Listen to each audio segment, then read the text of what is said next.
Olá, você que gosta de escutar caos, seja muito bem-vindo no canal Caos de seu Alonso José Silva. Pois é, hoje eu vou contar para você o caos do homem valentão. Lá pros lados que eu fui criado lá no Rio do Peixe, que hoje é Doverlândia. Naquela época eu era moleque novo. Doverlândia era um povoadozinho pequeno naquela época e por lá ainda não tinha chegado as lavouras mecanizadas. O pessoal, as lavouras do pessoal era chamado roça de toco. E um cidadão plantou um alqueirão de roça só em arroz. E na época da colheita, quando foi para colher o arroz, então ele teve que contratar muitos companheiros para poder colher aquele arroz que era coído no cutelo. O arroz era cortado no cutelo, engajobado todinho à mão para depois empiar e depois bater. Era uma dificuldade danada para colher uma lavoura. Pois é, e no meio daquelas pionadas tinha um cidadão. Ele chegou um dia lá procurando trabalho e como esse homem, desse cidadão da lavoura lá estava precisando de companheiro para colher o arroz dele, então contratou esse homem, esse cidadão. Rapaz, e esse cidadão era sério, ele pouco conversava, era de pouca conversa, era só bom dia, boa tarde, até logo, até amanhã. E era uma pessoa de pouca conversa, sistemático para danar. E ele era fumante, e ele fazia o cigarro de palha. O cigarro dele parecia uma bombinha, rapaz. Era aquele toco de cigarro, do lado de acender era grosso e do lado que ia na boca fininho, era um cigarro despontado. E ele fazia aquele cigarrão e enfiava o dedo no cigarro para empurrar o fumo e depois cindia aquilo. Rapaz, mas o cigarro do homem era comprido e do lado de fender grosso e do lado de pôr na boca fino, e era aquele trem esquisito. Mas o cidadão era muito direito também nos negócios dele. Inclusive depois ele ficou na região lá muito tempo.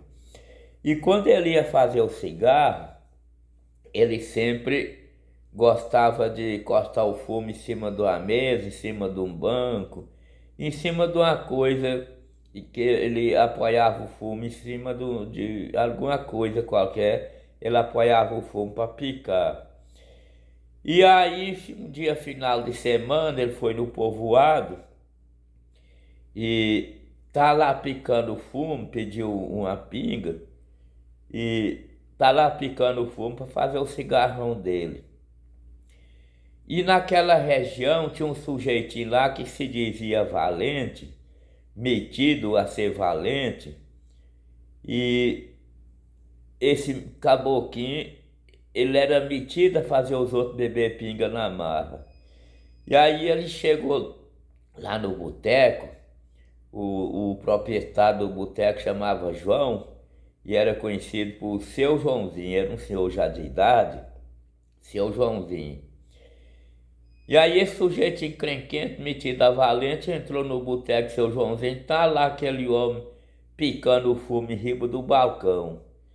Rapaz, esse camaradinha deu na teia de inventar fazer aquele homem beber uma pinga na marra e falou pro seu Joãozinho: põe um copo aí cheinho de pinga. E o seu Joãozinho encheu o copo de pinga e ele puxou de um punhal, rapaz, mais um punhal comprido, a lâmina comprida. Parecia até que ele tinha herdado daquele punhal de Lampião, rei do cangaço, porque segundo diz a história, o punhal de Lampião tinha mais de metro de lâmina. E parece que ele até tinha herdado esse punhal do rei do cangaço. E enfiou a ponta daquele punhal no copo, mexeu aquela pinga e falou pro cara que tava picando o fumo: bebe. Rapaz, mas o caboclinho mexeu com a casa de marimbondo sem saber. E o cara pegou aquele copo, rapaz, caladinho, não falou nada, virou na boca, tom, tom, tom, tom, e bebeu tudinho. Aí falou pro dono do boteco, põe outra pinga aí nesse mesmo copo. E o cara pôs lá uma dosinha, ele falou, não, é para encher o copo. Aí encheu o copo e pegou aquele fumo que tinha picado e jogou dentro do copo e puxou do 38, enfiou o cano do 38 dentro do copo e mexeu aquela pinga e falou pro cara, agora você bebe. E o cara quis recusar, se querer beber, mas aí ele falou, não, aí eu bebi a sua, não falei nada, você não é melhor do que eu, agora você vai beber a minha também. Aquela pinga cheia de fumo, misturada com fumo, rapaz. E ele levou aquele copo na boca e o camarada pegou o 38 e pôs em cima do balcão. E ele levou aquele copo na boca, deu uma olhada naquele revólver lá e levou a mão para pegar o revólver, que ele pensou, eu pego o revólver dele, aí ele fica desarmado, aí eu peguei ele. Quando ele foi levando a mão, o cara enfiou outro, puxou do outro 38 e enfiou nele e falou, larga a arma aí. Esse aí só usa, só homem que pode usar, isso aí não é pra moleque não. Não é pra moleque igual você não. Rapaz, o cara virou aquele copo de pinga, fazendo cara feia, mas teve que beber. Ele bebeu tudinho a pinga misturada com fumo. E aí, rapaz, e aí ele foi embora pra casa dele, não quis mais saber mexer com boteco naquele dia, não quis mais saber andar na rua aquele dia. Foi pra casa dele, rapaz, e deitou e aquele fumo deu uma embrulhação no estômago dele. Rapaz, esse camarada vomitou 3 dias com 3 noites sem parar. E teve que fazer um tratamento depois, que ele ficou, foi ruim.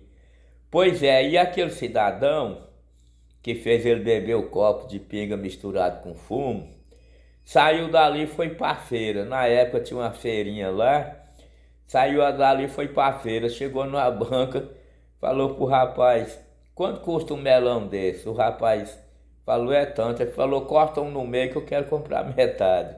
Meu dinheiro só dá pra pagar metade. E o cara, porque não sei o que, falou, corta o melão. Ou você corta o melão, ou eu te toro do tiro. Eu já fiz um camarada beber uma pinga hoje na marra e pra me torar um no tiro, pouco custa. E o cara, não, que é isso? Mas eu vou saber do meu patrão, porque isso aqui não é meu não. E o patrão dele tava do outro lado da rua com a caminhonete vendendo uns milho verde. Aí ele saiu e foi falar lá com o patrão e o valentão acompanhou ele e ele não percebeu que o valentão tinha acompanhado ele no meio daquela multidão de gente lá na feira, né? Ele não percebeu. Aí chegou lá, falou pro patrão, ô patrão, chegou um filho de uma puta lá na banca e quer por tudo que parte o melão. Ele disse que ou eu partisse o melão, ou então ele me torava no tiro, que eu já tinha feito um camarada beber uma pinga na marra hoje, pra ele torar um no tiro, pouco custa.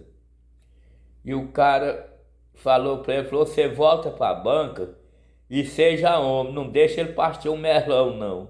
Quando ele virou para ir para a banca, rapaz, voltar para a banca, topou de testa com o valentão. Aí ele gritou pro patrão, ô patrão, eu acho que nós pode cortar o melão, porque esse companheiro aqui quer comprar outra metade.